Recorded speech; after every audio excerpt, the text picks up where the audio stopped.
ये क्वेश्चन है जी, x square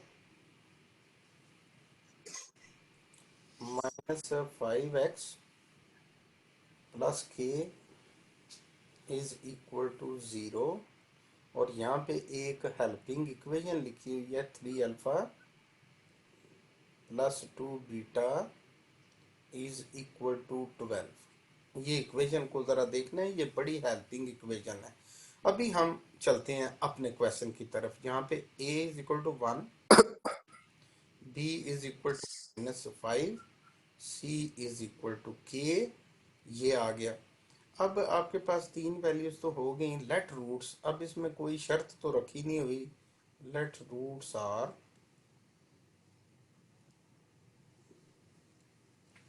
alpha and beta. First of all हम प्रोडक्ट कैलकुलेट करते हैं। Alpha plus beta is equal to -b/a which is equal to -5/1 which is equal to 5। Alpha plus beta is equal to 5। Next product calculate करते हैं। अब product calculate करें तो वो आ जाएगा alpha beta c/a which is equal to k/1, यानी alpha beta is equal to k। ये इक्वेशन 1 कर लेते हैं, ये इक्वेशन 2 कर लेते हैं, और जो उसने बताई है उसको इक्वेशन नंबर 3 कर लेते हैं। मुझे बताएं कि हमें वैल्यू कैलकुलेट करनी है के की। के कौन सी इक्वेशन में है, 1 में, 2 में या 3 में? बस 2 में। 2 में है। हम इक्वेशन नंबर 2 के पास जाते हैं कि प्लीज हमारी हेल्प कर दो, हम बड़े मजबूर हैं, हम के की वैल्यू कैलकुलेट करना चाहते हैं और हमें आपसे गरज है, प्लीज प्लीज प्लीज। तो आगे से रूखा सा जवाब पता है क्या देती है? कहती है कि आप चले जाएं, मेरा सर ना खाएं, kindly first bring value of alpha and beta. अगर आपको वो दोनों वैल्यूज अवेलेबल हो जाएं तो आप मेरे पास आ जाएं, मैं इंशाल्लाह आपकी हेल्प कर दूंगी। अब हमारे पास टू ने तो जवाब दे दिया। हमारे पास अब दो ही इक्वेशंस रह गई हैं। ये इक्वेशन जो 1 है ना, मैं आपके सामने बेटा इधर लिखने लगा हूँ, अल्फा प्लस बीटा, ये राइट साइड पे इज इक्वल टू 5। ये इक्वेशन 1 है। हम इन दोनों इक्वेशंस को 1 एंड 3 को we can use Cramer rule, we can use matrix inversion method, we can use substitution, substitute करना, फिर कंपेयर करना, और उसके बाद एक आपका 9th में सिलेबस में था solve the equations bye graphical method. 5 method से इसको सॉल्व किया जा सकता है। जैसे मैं इसको करता हूँ कि आपके सामने ये पहली वैल्यू, ये रेड लाइन में करने लगूँ, जरा और से देखिएगा। ये क्या लिखा हुआ है?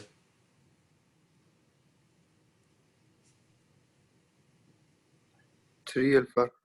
आप इक्वेशन 1 को 3 से मल्टीप्लाई करते हैं ताकि वो भी 3 अल्फा हो जाए।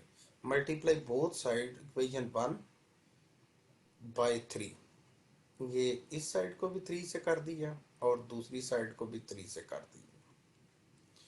फिर आपने जब मल्टीप्लाई किया तो आपके पास आ गया 3 alpha plus 3 beta is equal to 15।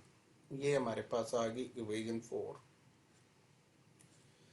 अब 1 से तो छोड़े ना, तो अब हमारे पास हम क्या करते हैं, इक्वेशन 3 और 4, बेटा इन दोनों इक्वेशन में देखें, ये मैंने दोनों के बेटा अल्फास के कोएफिशिएंट्स को सेम कर लिया ना।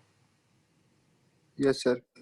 फायदा ये होगा कि अब सब्ट्रैक्ट करने से अल्फा खत्म हो जाएगा।